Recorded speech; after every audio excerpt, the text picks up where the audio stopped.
Imagine a country that is smaller than Connecticut, but has more power than some of the largest countries in the world. A country that is the richest per capita, with a GDP that exceeds many major global economies. This country is Qatar, which was not on the radar of many just a few decades ago. But today, the state of Qatar manages over $450 billion of assets, becoming the world's 9th largest sovereign wealth fund in the world. So, how did Qatar become the world's most overpowered country despite its small size? Keep watching to find out. Qatar's rise to global prominence is a story of incredible transformation. In the not-too-distant past, Qatar was a small, isolated country with a sparse population and a struggling economy, stretched over a low-lying barren desert. Situated between the regional powerhouses of Saudi Arabia and Iran, Qatar was largely overlooked and overshadowed by its neighbors. In the 1950s, Qatar was a poor British protectorate with a population of only a few thousand people. The economy was based primarily on fishing and pearling, and the country's harsh desert environment made life difficult for its inhabitants. Qatar remained largely isolated from the rest of the world and had limited infrastructure and few natural resources. Fast forward to today, Qatar is a global player with immense economic and political power. So how did this transformation happen? In 1940, Qatar discovered oil reserves in its Duncan field on the west coast.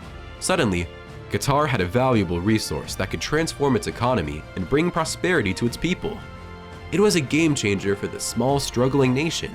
In fact, during the first year of this discovery, the state of Qatar was already producing 4,480 barrels of oil per day. But these good days were put to a halt when World War II broke out, causing the oil industry in Qatar to slow down significantly. The war had a major impact on the country's economy, and it was not until the early 1950s that the industry started to recover.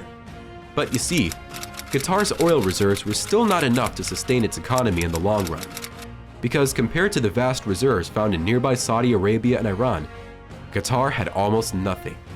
This small state was generating $4.2 million in revenue from its oil field when its neighboring country Saudi Arabia was making over $2.8 billion from the oil production in the 1970s. So, Qatar needed something more to break through. That something turned out to be natural gas, and Qatar hit the jackpot. In the 1970s, Qatar began exploring its offshore waters for more reserves of natural resources. Luckily, in 1971, it discovered the North Field, the world's largest non-associated natural gas field. This discovery was a game changer for Qatar, as it had the potential to bring in billions of dollars in revenue and transform the country's economy. This North Field was shared with Iran, and both countries had to come to an agreement on how to share the resources. But there was a catch. The North Field was a reserve for just natural gas, and as you know, natural gas cannot be transported in its original form like crude oil. It needs to be processed and cooled to -162 degrees Celsius to convert it into liquefied natural gas, or LNG, to make it transportable. At that time, the production of LNG plants and special ships for transporting NLG was so costly that the state of Qatar and its oil and gas company, Shell, abandoned the idea of producing NLG and continued to rely on its oil reserves. The price of oil was skyrocketing at that time, so it was the best decision for the time being. In the 1980s, Qatar experienced a dent in its economic growth due to a decline in oil prices. As a result, the state had to rethink its strategy and focus on developing its natural gas industry. Luckily, at that time, the cost of producing and transporting LNG was significantly reduced due to the advancements in technology. This made exporting LNG a more viable option for Qatar. Despite facing financial challenges at the time, Qatar took the bold step of investing in the development of LNG infrastructure. The state entered into partnerships with major international energy companies, such as ExxonMobil, Total, and Mitsui & Co. Limited to build LNG plants and related infrastructure. Qatar established the Qatar Liquefied Gas Company, or Qatar Gas, in 1984 by partnering up with these companies. Qatar Gas was tasked with developing the country's natural gas resources and turning them into liquefied natural gas for export. This investment paid off. The state of Qatar, whose existence was not acknowledged until the 20th century, was now on its way to becoming the world's largest LNG exporter. Today, Qatar supplies approximately 80% of the world's LNG that goes out from the Gulf countries and is home to the largest LNG processing facility in the world. But Qatar did not stop there. It continued to invest in its LNG infrastructure, building new plants and expanding existing ones. It also built the world's second largest artificial harbor, Ras Laffan, which serves as a hub for the country's LNG exports. Recognizing that Qatar could not solely depend on its oil and gas reserves, the country's leadership made a concerted effort to diversify its income streams. They realized that the prices of oil and gas could topple any time, and they needed to have a backup plan. One of the ways Qatar diversified its income was by investing in the airline industry. The state-owned airline, Qatar Airways, was established in 1993 and has since become one of the world's leading airlines, operating in over 150 destinations worldwide. But this was not the only income stream generated by Qatar. The state also created the Qatar Investment Authority, or QIA, which is a sovereign wealth fund established in 2005. This organization manages the country's excess oil and gas revenues. Its main rule is to invest in a range of assets, including stocks, bonds, real estate, and alternative investments. This creates a diversified portfolio for the country, reducing its dependence on a single source of income. The QIA has invested in various international companies, such as Volkswagen and Barclays, as well as purchasing iconic buildings such as London's Shard. Qatar also made a significant investment in the media industry by establishing the first independent Arab news channel, Al Jazeera. You might already have heard of it. It is a global news network launched in 1996. Today, it is considered one of the most influential news organizations in the world, providing in-depth coverage of major events and issues from a Middle Eastern perspective.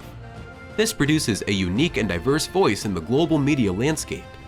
These are not the only initiatives taken by Qatar to make its economy more resilient and strengthen its global presence. It also formed some alliances on the way. Let's look into those. In the early 1990s, the Gulf War had just ended. Qatar had played a small role in the conflict by providing logistical support to the US military. However, Qatar's leadership realized that if they wanted to be taken seriously on a global stage, they needed to do more. As a result, Qatar decided to establish stronger military ties with the United States. In 1992, the two countries signed a defense cooperation agreement, which paved the way for US military personnel to be stationed in Qatar.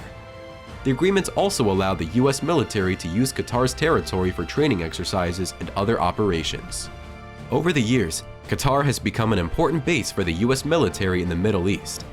The country's Al Udeid Air Base is one of the largest US military bases in the region and serves as a key hub for US operations in the area. The airbase is home to over 11,000 US military personnel and serves as a logistics and command center for US operations in Iraq, Syria, and Afghanistan. In 2017, Saudi Arabia and other countries cut ties with Qatar. They did this because they were scared that Qatar was supporting rebellious groups. They made some demands, like shutting down Al Jazeera and breaking ties with Iran, but Qatar refused. The blockade caused significant economic and political challenges for Qatar, including the disruption of trade and transportation links with neighboring countries. Qatar's economy was suffering terribly. It was a hard time for Qatar, but luckily, it was lifted when Joe Biden became the President of the United States. The USA mediated a reconciliation agreement between Qatar and its Gulf neighbors, including Saudi Arabia. Since then, Qatar has been more open to trade and is trying to work with Saudi Arabia again. Australia became the world's second largest exporter of LNG in 2015. This is where Qatar realized that it needed to find a new market to export its product. At that time, Asian countries were maximally dependent on Qatar for LNG, so there was no more room for trade there. North America was also producing its own natural gas and becoming increasingly independent. So it was of no use for Qatar to approach it for trading. On the other side of the world, Europe was still dependent on gas imports from Russia, Norway, and Algeria. It seemed like there was no way for Qatar to increase its export portfolio. However, when the political crisis erupted in Ukraine, the European Union decided to cut its reliance on Russian gas. This created a new opportunity for Qatar to enter the European market. Qatar's LNG was attractive to Europe because of its competitive pricing and the fact that it was not tied to any long-term contracts. This made it a flexible and reliable source of energy for European countries. Qatar quickly seized this opportunity and started exporting LNG to Europe. Despite already achieving significant accomplishments, Qatar's progress towards becoming a world superpower continues. It hosted the FIFA World Cup in 2022, which makes it the first country in the Middle East to host the prestigious event. The country's GDP is expected to grow by 22% in 2028, estimated at around $267.84 billion. These accomplishments serve as proof that Qatar is making persistent efforts to strengthen its position as a major player on the world stage.